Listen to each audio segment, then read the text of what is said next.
Hello सबै दर्शक मित्रहरूमा नमस्ते, सुझाव हुनुहुन्छ होला।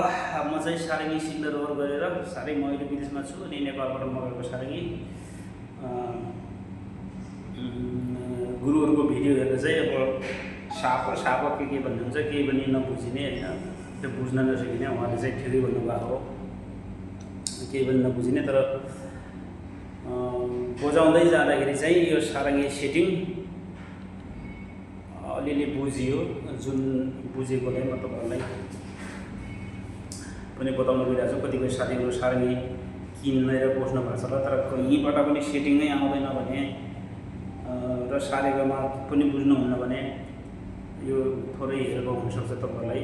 म यो मेरो बायाँ हातमा देब्रे हातमा छ सारङ्गी। देब्रे हातबाट 1 नम्बर हो, 2 नम्बर, 3 नम्बर अनि 4 नम्बर भयो। मेन गीतहरू उठ्ने भनेको यो 2 नम्बर तारबाट रहेछ होइन। अनि सेटिङ गर्ने चाहिँ पहिला चाहिँ यो बिचको तारलाई मिलाउनुहोस्। बिचको तारलाई कुन स्केलमा राख्ने, तपाईँको सारङ्गी ठुलै छ भने त अलि मोटो आवाज पनि आउँछ। मेरो चाहिँ सानो सारङ्गी भएर यो सानो आवाजमा मैले सेटिङ गरेको हो। धेरै ठुलो कुरा चाहिँ रहन्छ यो सेटिङ गर्दा चाहिँ, तर नयाँमा बुझिँदैन। मैले बजाउँदा अहिले चाहिँ हल्का आइडिया आएको, जुन आइडिया तपाईँलाई म सेयर गर्न गइरहेको छु। यो कुन स्केलमा तपाईँले सेटिङ गर्ने त्यो स्केलमा सेटिङ गर्नुहोस्। अनि सेम यो 3 नम्बर पनि त्यही 3 नम्बर चाहिँ अब यो सपोर्ट गर्ने मात्रै हो होइन। 2 र 3 नम्बर सेम एउटै सुरमा राख्ने। त्यसपछि जस्तै 2 नम्बर सेटिङ गर्नुभयो, अब त्यसको तल बजाउनुहोस् है। तल औँला राखेर यस्तो धुना अनि 2 नम्बरको तल। अब फेरि 1 नम्बरको माथि त्यस्तो आउनु पर्यो। हेर्नुहोस्, 1 नम्बरको माथि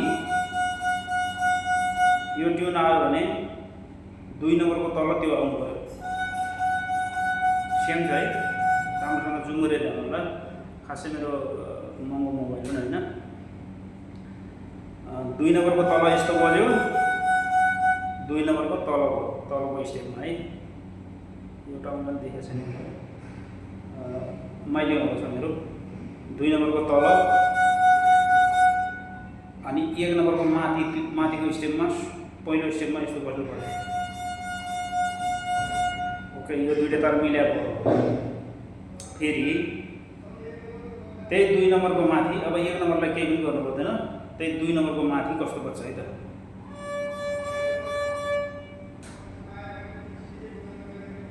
2 नम्बरको माथि हेर्नुहोस् है।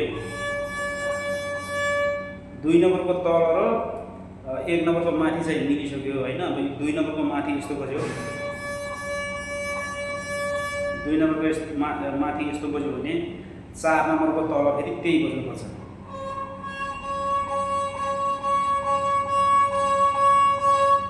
हल्का कुनै गीतमा तलमाथि होला, नत्र सेटिङ यही हो। तपाईँहरूले यही फलो गर्नु होला। मलाई गुरुहरूले कसैले सिकाउनु भएको चाहिँ होइन, मेरो आइडियाबाट आएको। हेर्नुहोस् है।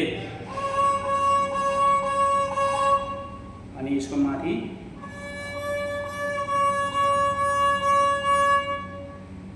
अनि 2 नम्बरको तल र 1 नम्बरको माथि, यही हो मिलेको। यो अब साप के भन्नुहुन्छ गुरुले त, तर हामी नयाँमा यो आवाज नै चिन्न सकिँदैन। मिलेको यही हो। म पनि त्यस्तो जान्ने बजाउन सक्ने चाहिँ भएको छैन, भर्खरै सिक्दैछु। तर साह्रै रहर गरेको र इन्ट्रेस्ट भएपछि अलिअलि सकिँदो रहेछ। अलिअलि म बजार जस्तो गर्छु। हजुरहरूले बिल्ला चाहिँ नगर्नु होला। म सिक्दै गरेको मान्छे, र म कतैबाट अनलाइन क्लास लिएको पनि होइन, केही पनि होइन। आफ्नो इच्छाले अलिअलि आइडिया चाहिँ आइरहेछ, तर टाइम चाहिँ पाउँदैन मैले। अलिकति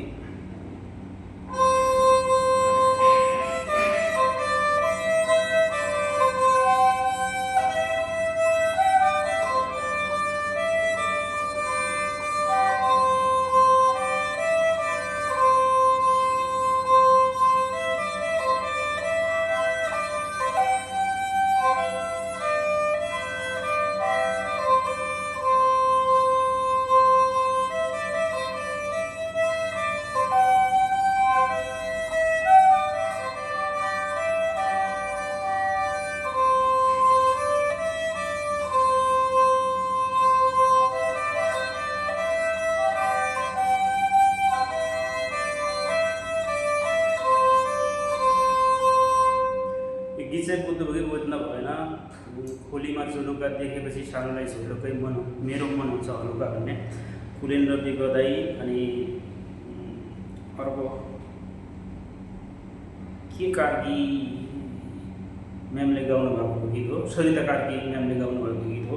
पहिला चाहिँ एकदम हिट गीत हो र यो पनि अलिकति तपाईँलाई नाम होला। तर सिक्नको लागि चाहिँ गुरुहरूले चाहिँ सिमसिमे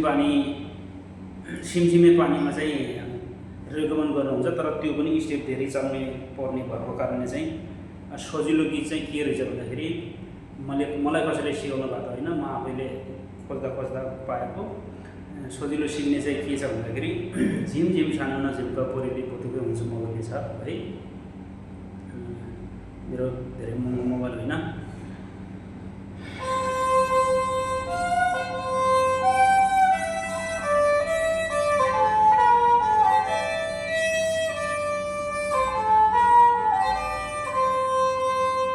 यति है बिचको तारबाट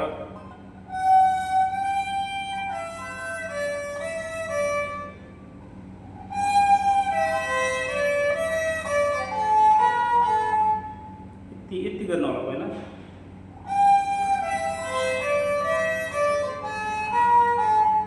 झिम झिम सानो नझिम्काउ यति मात्रै गइरहेको छु म है।